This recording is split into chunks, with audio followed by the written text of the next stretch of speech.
Objektiivi raadio. Tervist, head kuulajad! Algab Objektiivi raadiosaade. Mina olen Objektiivi peatoimetaja Markus Järvi ja teisel pool internetisilda on mikrofoni juures vaimulik ja kirikuajaloolane Veiko Vihuri. Tere, Veiko! Tere, Markus! Tere, head kuulajad! Nendes saadetes me arutleme Eesti ühiskonna sõlmpunktide üle ja viimati on juhtunud selline asi, et Euroopa Julgeoleku- ja Koostööorganisatsioon OSCE ja selle allorganisatsioon Demokraatlike institutsioonide ja inimõiguste büroo ehk ODIHR andis välja värske raporti, mis käsitleb Eesti e-valimiste süsteemi. Seda raportit oodati juba aprilli lõpus, kui ma ei eksi, ja see ei jõudnud veel isegi mai jooksul tulla, nii et siis kuskil üle 1,5 kuu tegelikult ODIHR viivitas selle raporti välja andmisega, aga nüüd siis lõpuks see avaldati ja tehti seda Riigikogu korruptsioonivastase erikomisjoni istungil teisipäeval käesoleval nädalal. Ja vaatasime ilmselt seda Riigikogu korruptsioonivastase erikomisjoni istungit ja oleme natukene lugenud seda raportit ja käesolevas saates vaatamegi siis nii seda raportit kui ka põhimõttelisemaid küsimusi, mis e-valimistega ja demokraatliku ühiskonnakorraga tervikuna seonduvad. Aga kui teha selline kõige üldisem sissejuhatus, siis minule tundub, et seda ODIHR-i värsket raportit tuleks lugeda teatavas mõttes nagu peegelpildis. Et raport ise annab soovitusi, mida teha selleks, et e-valimised oleks turvalisemad, et nad oleks ühiskonnas rohkem vastuvõetavamad, et diskussiooni oleks rohkem ja et oleks garanteeritud valimiste salajasus, et oleks garanteeritud valimiste võimalus mitte olla mõjutatud kellegi poolt, need baasprintsiibid, mida Eesti põhiseadus ka valimistele ette näeb. Aga seda peegelpilti vaadates neid soovitusi, võime me vaadata, et kui need soovitused juba antakse, siis teatavas mõttes need punktid, mida ODIHR soovitab, ongi meie valimissüsteemis puudulikud ja neid tuleks väga tõsise arutelu alla võtta ühiskonnas. Ja ma kõigepealt täpsustan, et see kauaoodatud ODIHR-i raport jõudis Eestisse teisipäeval väidetavalt siis natuke enne kella 5, tuli ta siis Riigikogu aseesimehe EKRE fraktsiooni liikme Arvo Allerile, kes oli kas pöördunud siis ametlikult Euroopa Julgeoleku- ja Koostööorganisatsiooni Demokraatlike institutsioonide inimõiguste büroo poole, see on nüüd siis selle organisatsiooni täisnimi. Nii et vastus siis tuli sealt teisipäeval ja kolmapäeval oli see korruptsioonivastase erikomisjoni koosolek, kus siis sellest raportist räägiti. Kohal, ma vaatasin ka seda otsepildis ja kohal olid seal põhimõtteliselt ainult opositsiooni esindajad. Komisjoni tööd siis juhatas Anastasia Kovalenko-Kõlvart ja olid seal siis Martin Helme, Varro Vooglaid, Jaak Valge ja koalitsioonist vist oli seal mingi Irja Lutsar. Nii et ühesõnaga koalitsioon nagu väga huvi ei tundnud selle asja vastu. Aga olgu see nagu alustuseks nii-öelda faktoloogia mõttes siis täpsustatud, et niimoodi see tuli. Jah, vahetult enne jaanipäeva, siis kui laulurahvas valmistub minema juba üle lõkke hüppama ja mitu päeva on siis sellist üle lõkke hüppamist ja muidu rõõmsat suvenautimist ja vaata, siis tuleb ju laulupidu ka veel otsa, nii et ilmselt inimeste mõtted on kõikjal mujal, aga mitte nüüd Eesti demokraatia valupunktide juures või e-valimiste juures, et selles mõttes see nagu aeg, mil see ODIHR-i raport siia Eestisse jõudis, ei ole ju poliitilises mõttes kõige parem, aga hea, et nüüd see dokument on tulnud, sest tõepoolest siin on ju kirjalikult need soovitused ja punktid, milles on probleeme nähtud, ilusasti sõnastatud ja selle juurde saab tulla tulevikus tagasi. See raport on avalikult kättesaadav, see ei ole mingi saladokument, minu teada on seal lingid üles pannud Uued Uudised, ka vist portaalis Objektiiv, ühes uudises oli link antud sellele, sotsiaalmeedias on selle linki jagatud, tegemist on ingliskeelse dokumendiga, seal circa 30 lehekülge, aga kohe alguses on toodud lühikokkuvõtte välja selle dokumendi sisust, nii et, ja seda on muideks ka Eesti peavoolumeedias refereeritud, nii Postimehes kui Delfis on need punktid, 11 punkti üles loetud, nii et saab ka eesti keeles tutvuda nende seisukohtadega, mida siis ODIHR Eesti e-valimiste puhul märkis.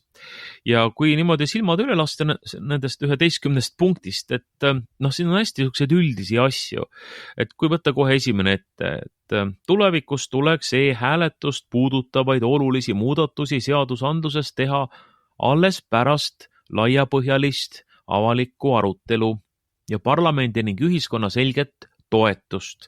Arvestades e-hääletuse tehnilist keerukust, peaksid aruteludesse olema kaasatud ka sõltumatud eksperdid, akadeemikud ja kodanikuühiskonna esindajad. See on siis kokkuvõtte kõige esimene punkt. Teiseks, ma ei hakka kõike muidugi ette lugema, aga mõned punktid ma nopin välja siit. Teiseks, seaduses tuleks veelgi täpsemalt lahti kirjutada, kuidas tagatakse e-hääletuse puhul valimiste üldpõhimõtted, valimisõiguse universaalsus, võrdsus, salajasus ja vaba tahte avaldamine. Et need on väga fundamentaalsed, väga üldised, väga olulised punktid, millele siin kahes esimeses punktis tähelepanu juhitakse, et ütleme niimoodi, et latt seatakse väga kõrgele ja öeldakse, et te nüüd peaksite oma seadused, ja see on põhimõtteliselt sama asi ka kõigi järgnevate punktide puhul, et ODIHR seab selle lati teatud kõrgusele, ütleb, millised on rahvusvahelised arusaamad valimistest, valimiste läbiviimise põhimõtetest, mida oleks õige teha, milliseid juhiseid tuleks järgida, et teie valimised oleksid rahvusvaheliselt aktsepteeritavad, et kus ei oleks probleeme ja seab siis selle lati nende lausetega siin teatud kõrgusele. Aga nüüd probleem ongi tegelikult ju selles, et esiteks meil puudub ühiskonnas usaldus, et kehtiv režiim, kehtiv võim on üldse valmis ausalt ja siiralt arutama nende küsimuste üle. Et kuidas me saame siis esile kutsuda laiapõhjalist avalikku arutelu, mida siis ODIHR siin kõige esimese punkti juures välja toob, kui me teame, et kõik arutelud, mida Eesti ühiskonnas siis ütleme, mida parlamendis peetakse või mida peavoolumeedias peetakse või ka kuskil mujal peetakse, on tegelikult arutelu imitatsiooni, et otsused on juba ette ära langetatud, võim teab, kuhu ta tahab välja jõuda ja tegelikult selle arutelu, argumentide kaalumise, vaidlemise, kõige selle asemel lastakse käiku lihtsalt selline tuim riiklik Stratkomi propaganda, mingite teatud punktide korrutamine kutsutakse esile ja lõpuks siis maetakse kõik need kahtlejad ja kõhklejad süüdistuse alla, et te esindate siin praegu Kremli jutupunkte või olete kuidagi Putini kasulikud idioodid. Me teame ju oma kogemustest, et kuhu see välja jõuab. Nii et ma kõigepealt märgiksingi seda, et ühiskonnas puudub ju tegelikult usaldus. On olemas kaks leeri, on need, kes usaldavad e-hääletamist, need on just nimelt nende erakondade toetajad, keda e-hääletus on läbi aastate soosinud, eeskätt muidugi Reformierakond, viimastel Riigikogu valimistel sai ju ka päris korraliku saagi Eesti 200 ja sotsid ka mingil määral, ja et siis teine leer on nende erakondade toetajad, kellel ei ole nii hästi läinud e-valimistel, konservatiivsemad jõud, võib-olla maapiirkondade elanikud, mitte nii progressiivselt mõtlevad inimesed. Ja kuidas sa siis neid nagu tood kokku arutlema, et kuidas me peaksime nüüd oma valimisi, e-valimisi siis tegema rohkem läbipaistvaks, rohkem usaldusväärseks, kontrollitavamaks, kuidas nagu parandada, et küsimus ei ole ju selles, et me hakkame muljet parandama, et meie valimised näeksid paremad välja, vaid küsimus on siin sisulistes asjades, mida tuleb teha ja mis on siis ka järgnevates punktides siin OSCE ODIHR-i raportis üles loetud. Kui siin mõnda nimetada lihtsalt, et siin tulevad, et seaduses peavad olema määratletud kõik kontrolli ja järelevalvemehhanismid või et üks ettepanek siin on näiteks see, et kaaluda tuleks eraldi regulatsiooni kehtestamist, mis lubaks vaatlejatel või kolmandatel isikutel esitada avalikkuse huvides kaebusi e-hääletuse võimalike rikkumiste kohta. Praegult, eks ole, ei ole meil isegi võimalik ju kaevata kohtusse, pöörduda kohtu poole palvega kontrollida või siis valimiskomisjoni poole kõigepealt või valimisteenistuse poole, kuidas see sätestatud on. Et selle taha jäid ju ka need EKRE kaebused, nad palkasid vandeadvokaat Paul Kerese pärast 2023. aasta Riigikogu valimisi, et siis vaidlustada teatud etapid seal elektroonilises hääletamises. Siis selgus, et tähtaeg ei ole veel jõudnud ja nad ei saa sellepärast kaebust sisse anda ja teisel korral selgus, et tähtaeg on juba üle läinud ja te ei saa sellepärast kaebust sisse anda. Ja siis võib-olla kolmandal juhul on see, et teil pole üldse kaebeõigustki, et kuna see asi ei puuduta teid. Et ühesõnaga, et sul on nagu must kast, mis annab välja mingeid valimistulemusi, aga vaidlustada sina ei saa neid tulemusi, kui sa ei ole ei tõenda ära, et need on kuidagi seotud sinu õiguste rikkumisega. Ja nüüd selles punktis on ka siis ODIHR teinud ettepaneku see populaarkaebuse esitamise võimaluse loomine, et ka kolmandad isikud saaksid võimalike rikkumiste nägemise või tuvastamise korral pöörduda kaebusega siis kohtusse. Ja vandeadvokaat Paul Keres on muideks juba Postimehes ka seda väga toetavalt kommenteerinud oma artiklis. Nii et siin on need näited erinevatest aspektidest, mis on seotud elektroonilise hääletamisega, mis on ilusasti siin ODIHR-i punktides kirjas, aga peamine küsimus minu jaoks on see, et kui puudub usaldus, et võim tahab käituda ausalt, võim tahab käituda siiralt, tahab tõepoolest asju paremaks teha, asja enda huvides, mitte moe pärast, mitte silmakirjaks, et siis kuidas me sellest olukorrast edasi läheme, kui see usaldus puudub ja seda usaldust ei paista ka kuidagi tekkivat, et see on tegelikult minu meelest see peamine küsimus. Ja muidugi teine peamine küsimus on see, et kas need ODIHR-i ettepanekud, soovitused on üldse teostatavad, et kas see latt on seatud nii kõrgele, et e-hääletusega on üldse võimalik sealt üle hüpata või see ei ole tegelikult teostatav? Ja, siin on pikalt olnud juttu sellest ja ODIHR-i raportit on peavoolus tõlgendatud niimoodi, et eelkõige tuleks eelhääletust puudutavaid olulisi muudatusi seadandluses teha alles pärast laiapõhjalist avalikku arutelu, nagu ma tsiteerin siit Postimehe kokkuvõttest. Et tõsi, ODIHR-i raport tõepoolest ütleb seda, et kõikvõimalikud muud seadusandlikud muudatused e-valimiste süsteemi, sellele peavad eelnema avalik arutelu, kuhu on kaasatud siis kõikvõimalikud sõltumatud eksperdid, akadeemikud ja eelkõige kodanikuühiskonna esindajad. Seda esiteks, aga see on ainult üks pool sellest asjast. Tegelikult ODIHR, kui ma loen seda raportit, räägib, et kogu süsteemi tervikuna tuleks võtta arutelu alla. Ja seda mitmes punktis tegelikult, et ODIHR ei räägi ainult sellest, et kui peaks toimuma edasised mingisugused seaduse vastuvõtmised seoses e-hääletuse regulatsiooni parandamisega, et siis peaks meil olema avalik arutelu, vaid tegelikult tuleb kogu süsteem tervikuna saada sellise avaliku arutelu objektiks.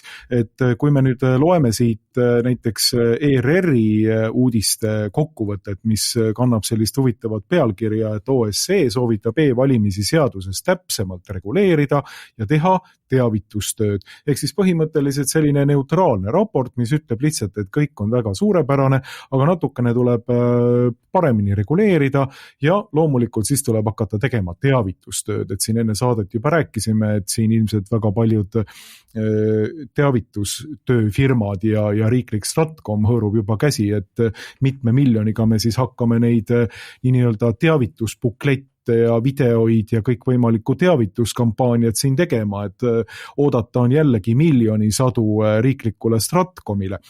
Ja seda siis kommenteerib siin ka muuseas valimisteenistuse juht Aarne Koitmäe, näiteks sellises saates nagu Uudis Plus, et jah, et tuleks küll teha teavitustööd rohkem ja kirjutab selle nagu igati alla, aga tegelikult kui me loeme seda raportit, siis me saame aru, et see üldine arutelu e-valimissüsteemi üle tuleb üldse ühiskonnas asetada uuele põhjale, et tervikuna arutleme selle süsteemi legitiimsuse üle ja vaatame need punktid korralikult läbi, et see ei ole ainult siis, kui me hakkame mingit uut seadust seoses e-valimistega vastu võtma.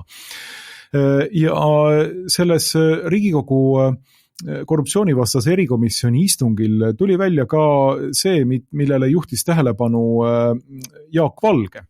Jaak Valge tõstatas esile Riigikantselei hiljutise uuringu, et peale viimaseid parlamendivalimisi on e-valimiste usaldatavus langenud 36%-lt 39%-le, ehk siis ligi 40% Eesti inimestest ei usalda või pigem ei usalda e-valimisi. Ja muuseas sama protsent on see, kes arvab, et kas mingil määral või täielikult ka võltsiti e-valimisi. Et tegu on ääretult suure usaldusprobleemiga Eesti ühiskonnas ja seda ei saa nagu lihtsalt vaiba alla pühkida. Ma pistan vahele, et saab küll, sellepärast, et seesama probleem oli arutelul Riigikogus ja minu meelest oli kõnepuldis tollane justiitsminister Kalle Laanet Reformierakonnast, kes siis talle öeldi, et need samad protsendid, eks ole, 40 ei usalda või peab võltsituks ja ta ütles, probleemi pole, 60% usaldab, valdav enamus usaldab. Mis te räägite siin mingist arutelust või millestki muust, eks ole? Aga vabandust. Loomulikult saab. Eesti riigis saab kõike teha, et Eesti riigis saab ehitada ka üherealist kitsarööpmelist raudteed Häädemeeste metsa 4-kordse hinnaga, et kui algselt lubati, nii et Eesti riigis saab väga-väga palju teha, aga kui tõepoolest nagu 2 inimest 5 kahtleb tegelikult Eesti demokraatia nagu aluspõhimõtetes, ehk siis valimissüsteemis kui sellises, siis ausas demokraatlikus ühiskonnas peaks ikkagi tekkima nagu tõsine küsimus, et millega me nüüd oleme metsa pannud. Ja kui nagu üldiselt veel kommenteerida seda Odiiri raportit, siis loomulikult see raport lähtub sellisest sõltumatust kuidas öelda, rahvusvahelisest tavast, eks ju, kuigi see on rahvusvaheline organisatsioon, loomulikult see on, Eesti kuulub ka sinna OSCE-sse, et mis siis pakub nagu omalt poolt teatavaid soovitusi süsteemi parandamiseks, aga mina olen kogu aeg rääkinud ka seda ja mulle tundub, et kogu konservatiivne blokk peab võtma nagu väga selge hoiaku selles suhtes, et esiteks meil on juba tekkinud väga suur usalduskriis e-valimiste vastu ja teiseks meil on tekkinud ka väga tõsiseid kahtlusi, et näiteks riigi valimisteenistuse juht Aarne Koitmäe on konkreetselt valetanud selles osas, kas on üldse toimunud auditeerimist ja kui on mingisuguseid tõendeid selle auditeerimise osas, nagu näiteks videod, siis hiljutises korruptsioonivastase erikomisjoni istungil ütles ta seda ja vassis sellega, et tegelikult neid videoid enam ei olegi olemas, need on kustutatud olukorras, kus 2019. aasta valimiste videod, mis nii-öelda siis peaksid tõendama seda auditeerimist, on täiesti olemas. Et miks nüüd siis 2023. aasta videod on äkitselt kustutatud? See tuli välja siis, kui Riigikogu korruptsioonivastase erikomisjoni istungil Varro Vooglaid pinnis Koitmäed selles küsimuses. Ja nüüd on siis nagu korduvalt tulnud juba välja seda, et riigi valimisteenistuse juht tegelikult vassib, valetab, hämab, ei anna selgeid vastuseid nendele küsimustele, kas on auditeeritud, kuidas on auditeeritud, millised on tõendid sellest, et on auditeeritud protsessi, mis on kõige olulisem selles e-valimiste süsteemis üldse. Nii, et just nimelt seal protsessi lülis võib toimuda see, et vahetatakse hääled ära või lisatakse hääli erakondadele, millele on vaja hääli lisada. Ehk siis see kõige olulisem protsessi lüli on tegelikult viimastel Riigikogu valimistel auditeerimata. Ja need on nüüd tulnud välja nagu pärast seda, kui Odiiri ametnikud siin käisid ja vestlesid inimestega, et see on ka nagu üks väga tõsine küsimus sellest, et mis siis siin nüüd kogu selle süsteemiga toimib. Aga kuhu ma tahtsin välja jõuda, et et Odiir loomulikult pakub mingeid soovitusi, aga meie peaksime ütlema väga selgelt seda, et ei, see süsteem on tervikuna mäda, see süsteem on tervikuna problemaatiline, sellel süsteemil on vead, mida ei annagi parandada ja sellisena tuleks kogu e-valimiste süsteem esiteks peatada ja täielikult lõpetada ning naasta tuleb põhiseaduslike valimiste juurde, nii nagu põhiseadus kehtestab valimised. Ja minu meelest on ka siin tegemist kahe leeriga, nagu paljudes teisteski ühiskondlikes küsimustes, mis siin viimase 10 aasta jooksul on üles kerkinud, eks ole, et alustame kooseluseadusest kuni abielu rüvetamiseni oli selge selline progressiivne leer, kes seda teemat kogu aeg tagant tõukas, muudkui üritas läbi suruda ja lõpuks ka surus. Ja oli konservatiivne alalhoidlik leer, mis siis püüdis seda takistada, püüdis vastu seista, säilitada vähemalt status quo'd. Samamoodi tekkisid vastanduvad leerid koroona ajal, kus siis üks leer pooldas sundsüstimist ja nõudis lausa sanktsioone inimeste vastu, kes ei olnud nõus seda tegema, ei olnud nõus alluma riiklikule survele. Ja oli teine leer, kes rõhutas inimese vabadust, inimese kehalise puutumatuse põhiõigust ja seisis laiemalt ühiskondlike vabaduste eest. Ja seal ei ole nagu enam lõpuks selline ratsionaalne arutelu ju võimalik. Et nagu me ka enne saadet rääkisime, et eks ole, et meid ei veena argumendid samasooliste abielu riikliku tunnustamise ja kehtestamise toetuseks. Ükskõik, kui nii-öelda jutumärkides häid argumente ka lauale ei pandaks, meie jaoks see ei ole veenev, kuna me oleme veendunud, et see asi on ebamoraalne, see asi ei ole Jumala tahtega kooskõlas, see ei ole ka inimloomusega tegelikult kooskõlas, loomuseadusega kooskõlas, me ei saa sellepärast seda aktsepteerida. Kui inimesed oma eraelus praktiseerivad mingisugust käitumist ja see ei ole kriminaalkorras karistatav, siis lasku käia, see on nende oma asi, aga ühiskondlikul, riiklikul tasandil me ei saaks olla selliste argumentidega nõus. Ja kui tulla nüüd siit e-valimiste juurde, siis selles mõttes, nagu sa ka enne saadet rõhutasid, see on ju veel fundamentaalsem probleem selles tähenduses, et see on meie ühiskondliku kokkuleppe, ma ei tea, kas alus, aga igal juhul jah, see ühiskondlik kokkulepe realiseerub ju vabade ja usaldusväärsete valimiste kaudu. Et kui me ühiskonnana nõustume teatud riigikorraga, teatud, ütleme siis, printsiipidega, mida me oma ühiskondliku elu aluseks võtame, siis me peame olema kokku leppinud või me peame olema üksmeelsed selles, et võim, mis hakkab teostama siis kodanike tahet, rahva tahet, saab paika ausal teel, saab paika vastavalt kokkulepitud reeglite abil ja et seal ei ole mingisuguseid pettusi, võltsimisi, manipulatsioone, et me kõik kodanikena, selle riigi elanikena saame usaldada seda süsteemi.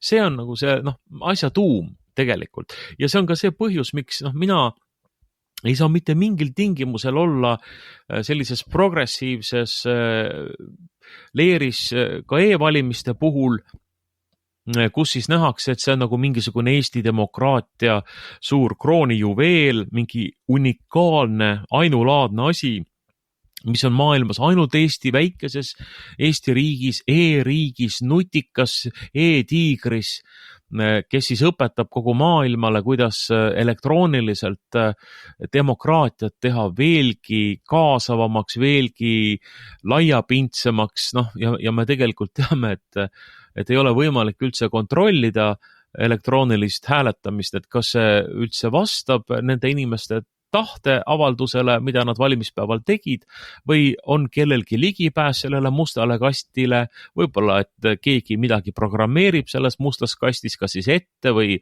käigu pealt, me ei tea seda me ei saa sinna vaadata. Ja selle tõttu ei loe ka ükski selline progressiivne argument, et kui oluline see e-valimine ikkagi nagu meie riigi maine ja siis ütleme sellise edumeelsuse näitajana on, et ei, vabandust, ei veena.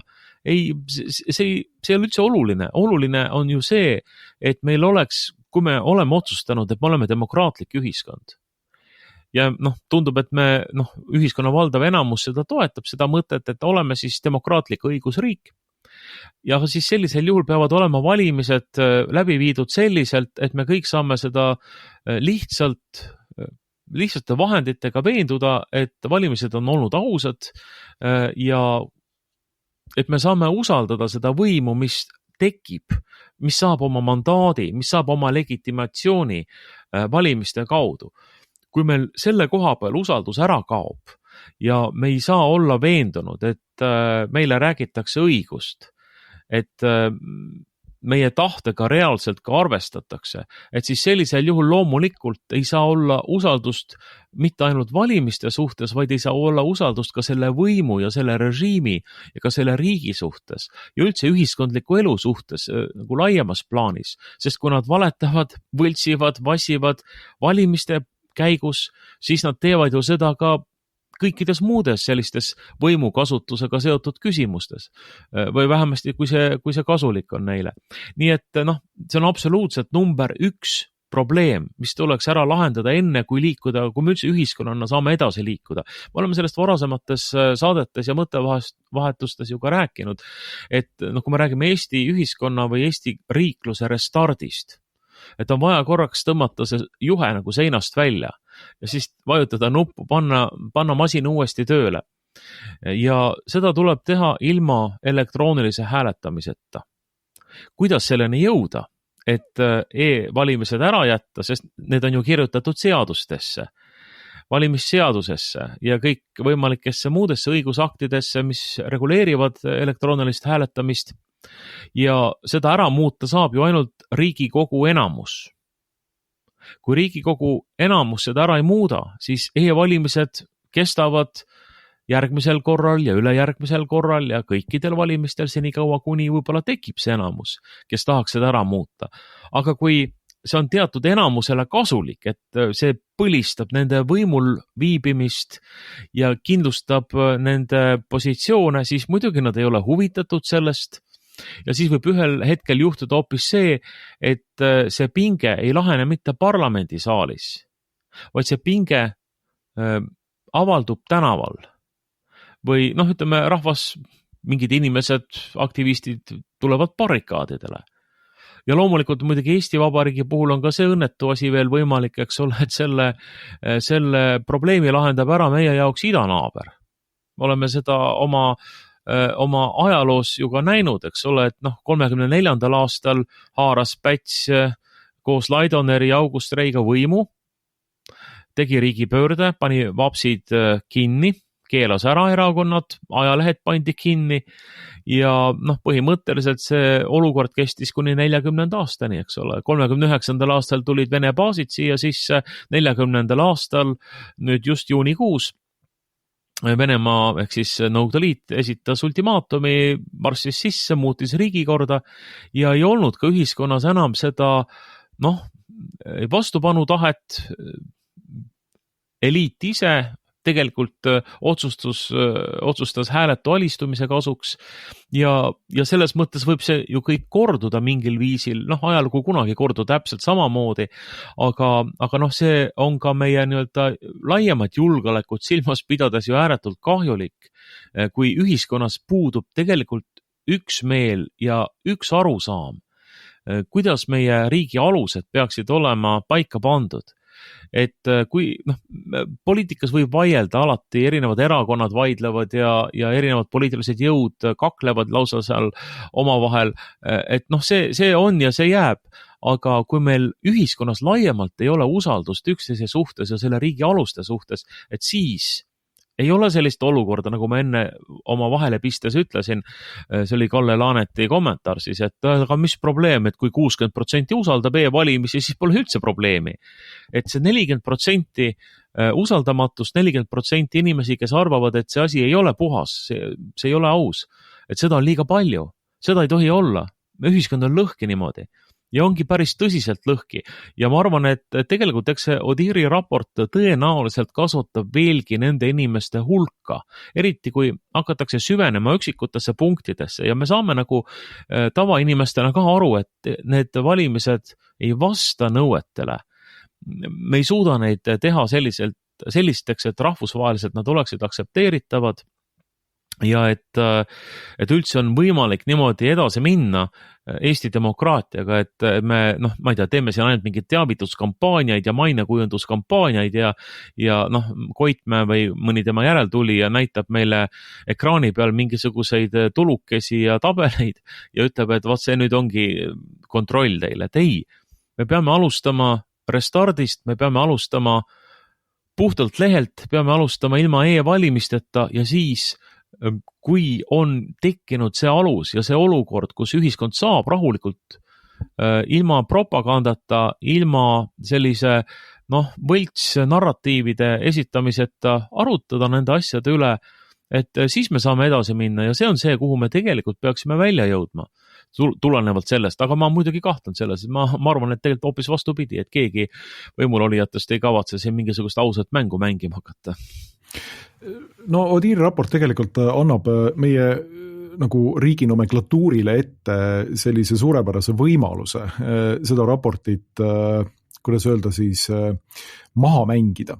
Et raport ise, eks ju, annab teatavaid soovitusi ja nüüd siis, mis meile ilmselt Stratcom ja kogu riigiaparatuur tegema hakkab, on see, et võtame siis need soovitused mõningal määral arvesse ja teeme niimoodi, et see hea süsteem, mis meile siin on nüüd üle 20 aasta juba olnud, teeme selle veel paremaks, veel eesringlikumaks ja veel turvalisemaks ja siis näitame ette niimoodi propagandistlikul tasemel, et näete, nüüd me oleme teinud selle ära, avaldame mõned artiklid ja käime kuskil ERR stuudios rääkimas, kui hea, turvaline, ilus ja suurepärane see süsteem meil tegelikult on ja kui palju me seda veel kord paremaks oleme teinud. Et see on nüüd see, mida ilmselt, see strateegia, millega nüüd selline e-valimistele toetuv riiklik nomenklatuur hakkab seda raportit käsitlema. Aga kõikvõimalikud kriitikud peaksidki nüüd tegelema sellega, et vaadata, et kas nüüd tegelikult on ka need olukorrad lahendatud, mida Odihir oma raportis välja toob. Kas see piltlikult öeldes, see kõrgushüppelatt, mille Odihir meile nüüd sinna asetab, et just nimelt seal kõrgusel peab ta olema, et vastata rahvusvahelistele standarditele. Kas minnakse tegelikult selle lati alt või lati kõrvalt ja hüpatakse sinna kuskile mati peale, öeldakse, et näe, me olemegi siin juba mati peal ja me hüppasime üle sellest, aga tegelikult hiiliti kuskilt alt ja ei üritatudki midagi hüpata. Et see olukord võib väga selgelt tulla nüüd võimaliku sellise lahendusena ja ohuna esile. Aga kui sa nüüd räägid sellisest filosoofilisest tasandist, tegelikult jah, millest me oleme siin nendes saadetes ju rääkinud ka ikka ja jälle, et kui sa rääkisid siin kooseluseadusest, abielu rüvetamisest, mingitest ühiskonna sõlmküsimustest, siis teatavas mõttes valimissüsteemiga võrreldes on need küsimused veel nagu partikulaarküsimused. Need on küsimused, mille üle vaieldakse põhimõtteliselt peale valimisi. Need on küsimused, ideoloogilist laadi küsimused, kus ühiskonna erinevad pooled siis tõepoolest seisavad oma printsiipide ees. Ja mina olen ka seda meelt, et näiteks ma ei tea, abielu rüvetamise või kooseluseaduse küsimused ongi need, kus meil on tegelikult suuremalt jaolt nii-öelda kaks leeri, kes lähtuvad baasprintsiipidest, omaenda fundamentaalsetest arusaamadest elust ja maailmast, inimesest ja tegelikult on nad lepitamatud ja need ei saagi panna ühte potti neid arusaami. Et tõepoolest abielu on mehe ja naise vaheline liit, see kuulub loomiskorda, see on loomuseaduses sätestatud, see on moraalne, see on hüveline, see on ühiskonna alus ja ükski argument selle vastu, et miks peaks nagu teistmoodi tegema või miks sinna samale oksale peaks panema istuma ka homoseksualistide paari, lihtsalt ei päde. Ja kõik. Nii, aga kui me tuleneme nüüd sellest partikulaarküsimustest ühiskonnas sammu tagasi, siis tegelikult ju valimissüsteem ei ole mitte midagi muud kui selline nullplats, ground zero, kus ühiskond astub korra sammu tagasi ja ütleb siis seda, et keda me siis nüüd valime, milliseid jõude me valime ennast esindama, millistele printsiipidele, baasprintsiipidele toetudes me seda teeme ja milliseid baasprintsiipe siin esindusdemokraatias need jõud peavad edendama. Nii. Ja kui meil on selle suhtes kahtlused, et see süsteem ei toimi või see süsteem on kallutatud või see süsteemi võltsitakse nende liberalistlike nomenklatuursete jõudude poolt, siis on ju tegelikult igasugune ühiskondlik kokkulepe, ühiskondlik rahu, mille pinnalt saab üldse nii-öelda debatte pidada, on fundamentaalselt häiritud. Seda rahu tegelikult ei ole, seda ühiskondlikku kokkulepet ei ole. Et mina olen ka alati öelnud, et kui meil tõepoolest oleks aus rahva hääletus selle üle, et kas abielu võiks rüvetada näiteks või mitte, siis minul siin teise poole inimesena oleks selgelt kergem vastu võtta seda otsust, kui rahvas ütlebki, et jaa, selge. Teemegi niimoodi, et abielu võib olla ka kahe samasoolise inimese liit. Midagi pole teha. Rahvas on valesti otsustanud, rahvas on eksitusse viidud propaganda ja massimeedia poolt, aga ta on teinud selle otsuse, ta on valinud seda ja nüüd ilmselt tuleb ka karistust kanda mingil hetkel. Aga praegu me ei saa isegi ütelda, et rahvas oleks vähimalgi määral selles küsimuses andnud oma mingitki mandaati, rääkimata kõik need hullumeelsed muud projektid nagu Rail Balticud, tuulikud, maksutõusud ja Eesti ühiskonna selline kompleksne hävitamine. Et sellele ei ole ju antud mingit mandaati ja me näeme lihtsalt, kuidas nii-öelda e-valimistega võimule saanud nomenklatuur märatseb ja rahvas on lihtsalt teisel pool vait, ta ei tea enam mida teha, sellepärast et e-valimised kehtivad ja kui me tuleme nagu demokraatias nagu baasteooria juurde, siis ju paljud teoreetikud on öelnud, et demokraatia üheks nagu põhjuseks, et miks üldse demokraatia eksisteerib, on ju see, et mitte kasutada seda võimuvahetusviisi, mida kasutati türannide puhul, et siis türanni puhul oli ainult üks viis, kuidas temast lahti saada. Tuleb türann maha lüüa, nii. Ja tuleb kasutada vägivalda. Et see oli viis, kuidas türannist lahti saada.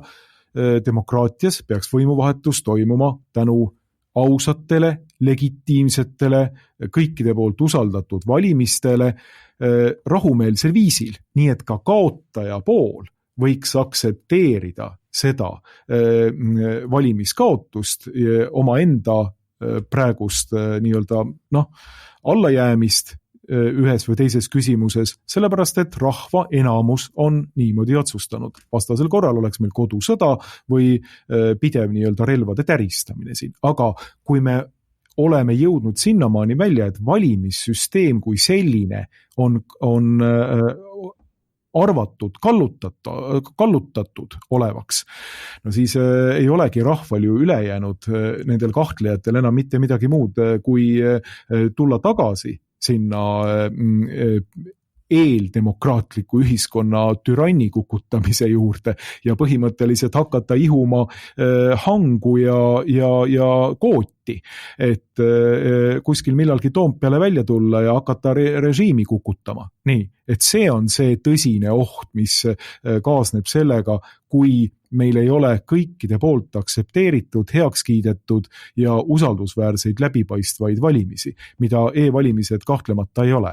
Ja kui siin rääkida nagu režiimist veel, siis see Odiiri raport räägib meile ju ka sellest, et seaduses punktis D tuleks sätestada kohustus, et riigi valimiskomisjon ja valimisteenistus koos RIA-ga jälgivad võimalikke rikkumisi e-hääletussüsteemis.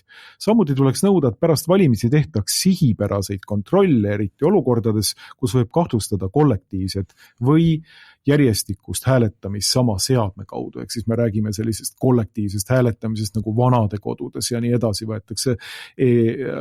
võetakse isikutunnistus ära, ID-kaart ära ja siis keegi vanadekodu juhataja või keegi muu töötaja hääletab näiteks enda poolt valitud erakonna poolt, annab sellele 20 häält erinevate vanurite poolt.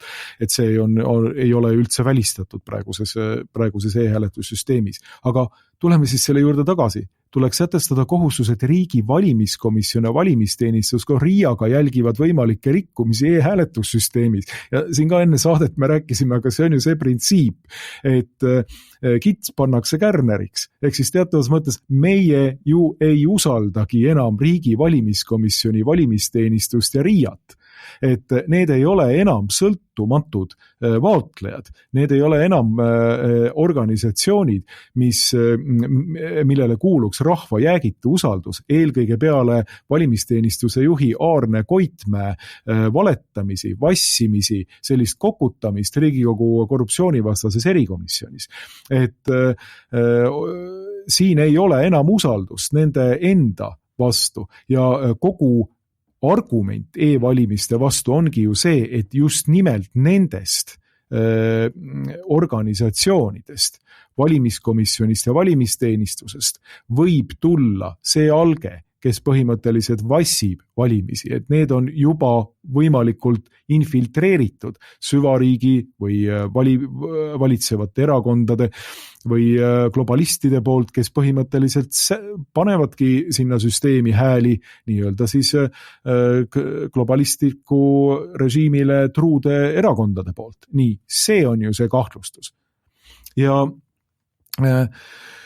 sellest kahtlustusest ei saa üle mitte mingil muul moel, ma toonitan jällegi, kui jõuda välja põhiseaduspäraste hääletusteni, ehk siis paberhääletus ühel päeval, mis on vaadeldav, arusaadav, kõikidele inimestele mõistetav viis, kuidas hääletada.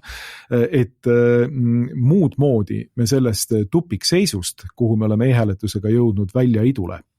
Ja sa enne mainisid korruptsioonivastase erikomisjoni ühte varasemat istungit, mitte siis sellest, vaid kui ma õigesti mäletan, siis üle-eelmisest nädalast, kus siis oli ka kohal valimisteenistuse juht Koitmäe. Ma tegelikult mainisin, pistan sulle vahele mõlemat istungit, et need mõlemad väärivad vaatamist, see varasem istung ja nüüd siis ka, kas see oli käesoleva nädala istung, kus Koitmäe oli ka kutsutud ja tõepoolest esines seal küsimusega just nendest videotest, et kas on olemas videoid, mis tõendavad seda, et see pisteline kontroll toimus või mitte. Ja ütleme siis niimoodi, et mälu täpsustada, et lausa 3 istungit on toimunud siis Riigikogu korruptsioonivastase komisjoni, erikomisjoni poolt. Et 2, mis siis leidsid aset enne Odiiri raporti tulemist ja siis 3, kui ma nüüd midagi sassi ja 3 oli siis kolmapäeval. kus siis juba kõnelesid ka Odihri esindajad seal üle interneti silla ja arutati seda raporti teemat.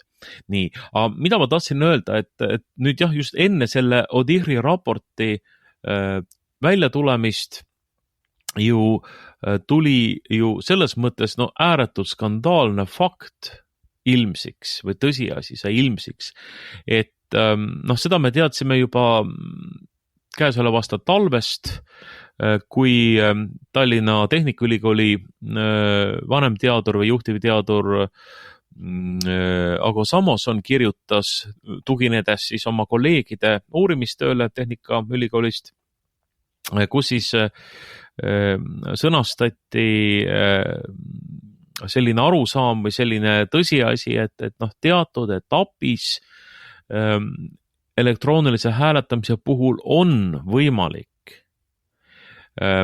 hääli välja vahetada ja lisada sinna süsteemi selliseid hääli, mis tegelikult ei ole valijate poolt antud.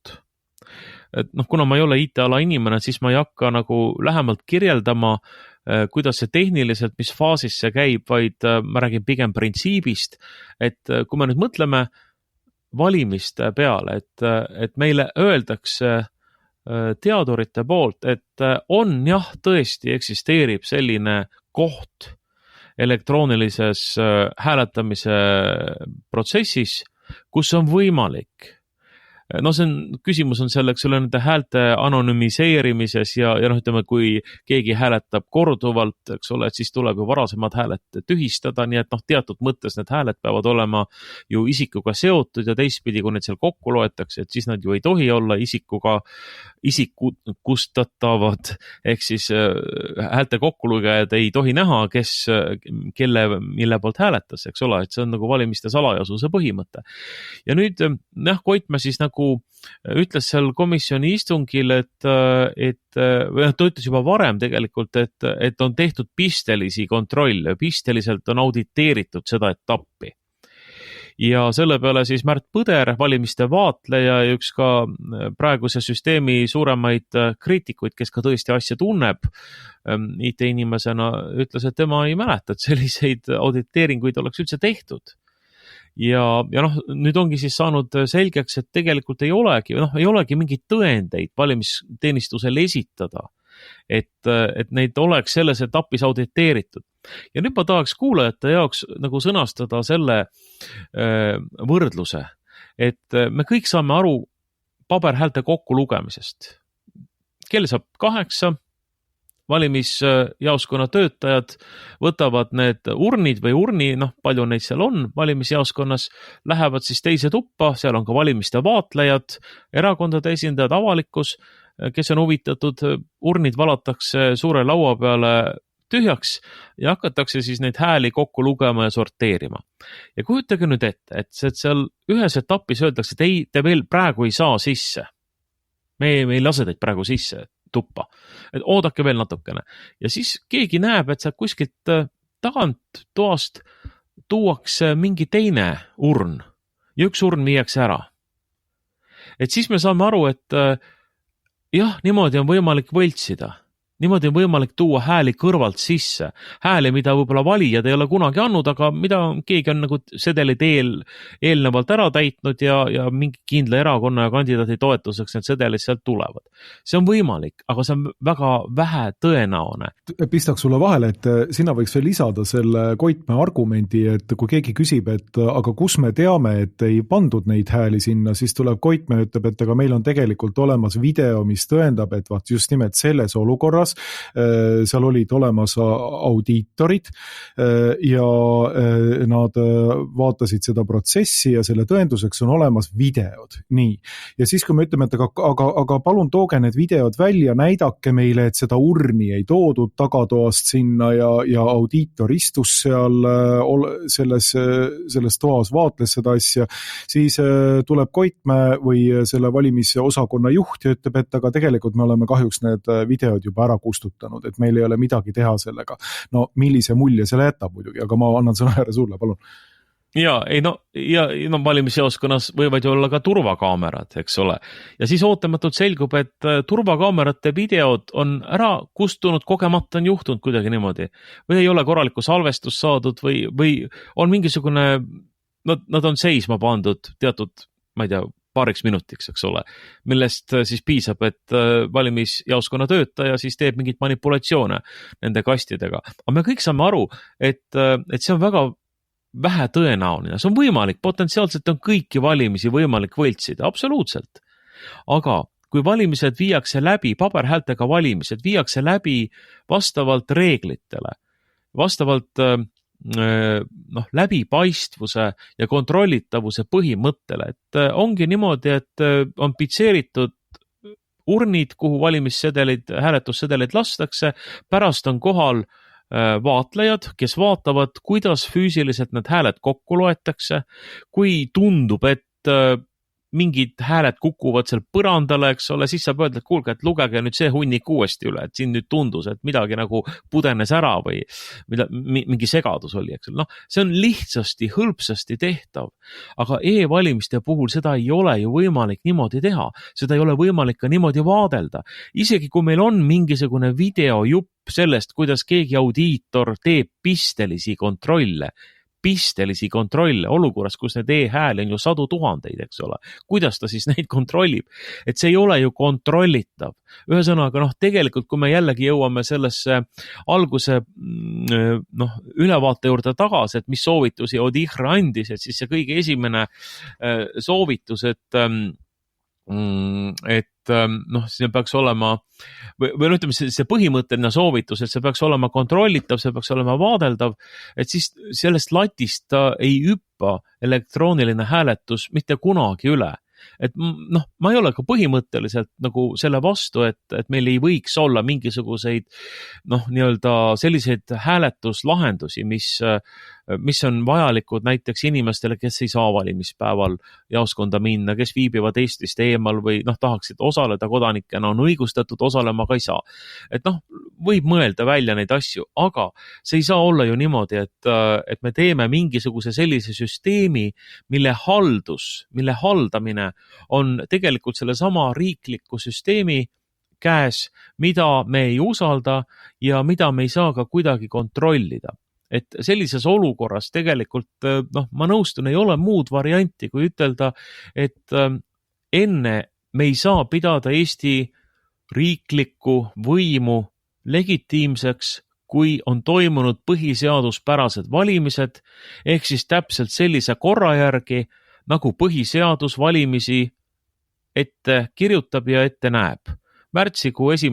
pühapäeval ja ongi sellel ühel pühapäeval ja paberhäältega ja siis me saame luua mingisuguse seadusandliku kogu, Riigikogu siis, kui me räägime Riigikogu valimistest, kes suurema või suurima tõenäosusega peegeldab valijate tegelikku tahet ja kellel oleks siis ka selles mõttes ühiskonna mandaat hakata ka seda e-valimiste pundart lahti harutama, muutma, ära kaotama, mida iganes, et me saaksime ühiskonnana liikuda ausa riigivõimu teostamise poole.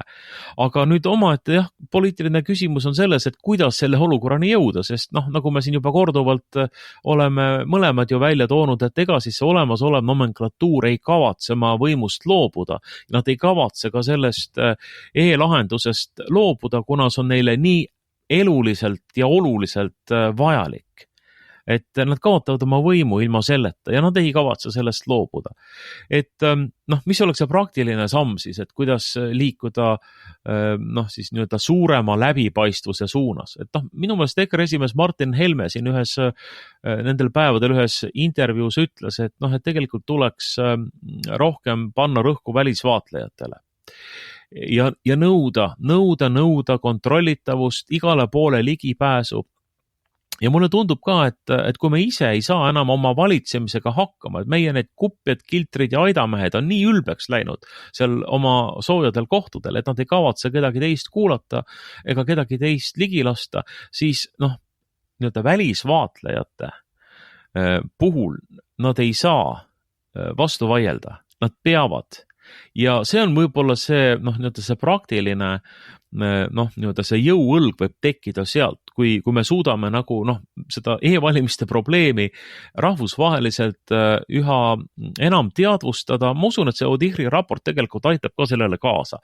Ja siis on võib-olla võimalik tasapisi ikkagi liikuda selles suunas, et me saame ükskord selle riikliku restardiga ära tehtud, sest ilma selleta läheb see asi samamoodi edasi ja läheb ainult hullemaks.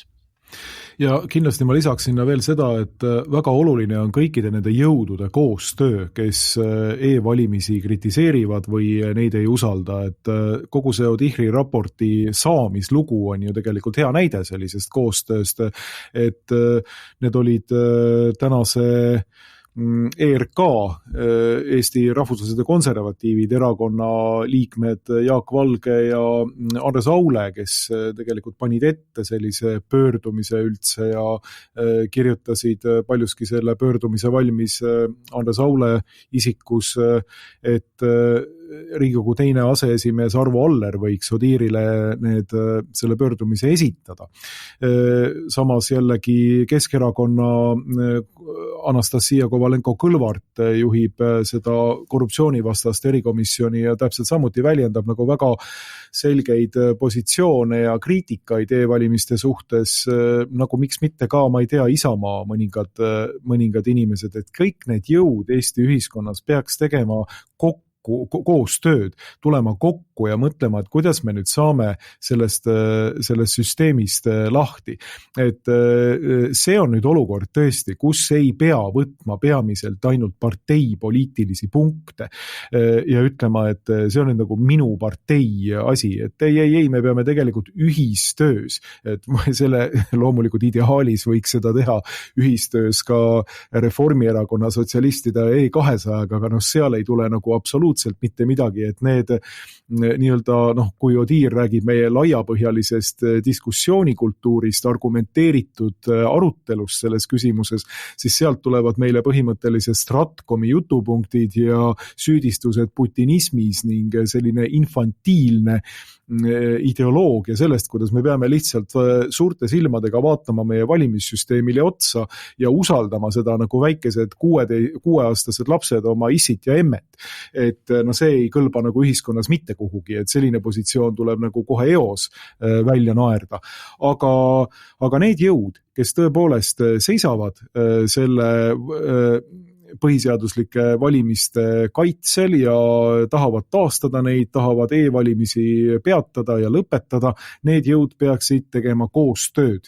Ja korruptsioonivastane erikomisjon ja see istung ka, kus seda ODIHR-i raportit esitleti, minule tekitas sellise tunde, et see koostöö võiks tekkida või vähemalt seal on nagu idud olemas. Et nüüd palun, head poliitikud, võtke ennast kokku, et meil on vaja kogu see süsteem uppi ajada ja parteipoliitilisi punkte võtavad siit igaüks, kes kui me üheskoos selle süsteemi uppi ajame. Et seda tuleb kindlasti täheldada. Aga mida siia lõppu veel ütelda, me saades hakkab otsa saama, et kahtlemata kõik, kes kritiseerivad seda protsessi, peavad võtma väga selge positsiooni, et e-valimised tuleb Eestis sellisena lõpetada. ODIHR-i raport loodetavasti on veel üks nael sellesse e-valimiste kirstu ja ma loodan, et see tõepoolest ükskord me ilusti selle kirstu ka Eestis maha matame ja ütleme, et see oli üks imelik ja häbiväärne peatükk meie ajaloos. Naaseme põhiseaduse juurde, naaseme kõikidele arusaadavate pabervalimiste juurde, naaseme selle ühiskondliku nullpunkti juurde, kus me võime oma erimeelsusi lahendada ära ausalt, ilma kallutamata valimissüsteemis. Aga Veiko, ma tänan sind selles saates osalemast ja räägime edasi veel järgmisel nädalal, mis ühtlasi on meie selle hooaja viimane saade, kus siis ilmselt võtame kokku kogu hooaja ja siis läheme peale seda väikesele suvepuhkusele. Ja, aitäh kutsumast ja soovin siis kõigile tublidele Eesti inimestele kaunist jaanituld ja kenat üle lõkke hüppamist. Ühinen nende soovidega kahtlemata ja kui te üle lõkke hüppate, siis ärge unustage Odiiri raportit ja seda, et meie e-valimiste süsteem on kõvasti vildakas. Aga suur tänu kuulamast ja me oleme veel viimast korda siis järgmisel nädalal eetris. Siin stuudios olid Markus Järvi ja Veiko Vihuri. Tänan kuulamast, kõike head!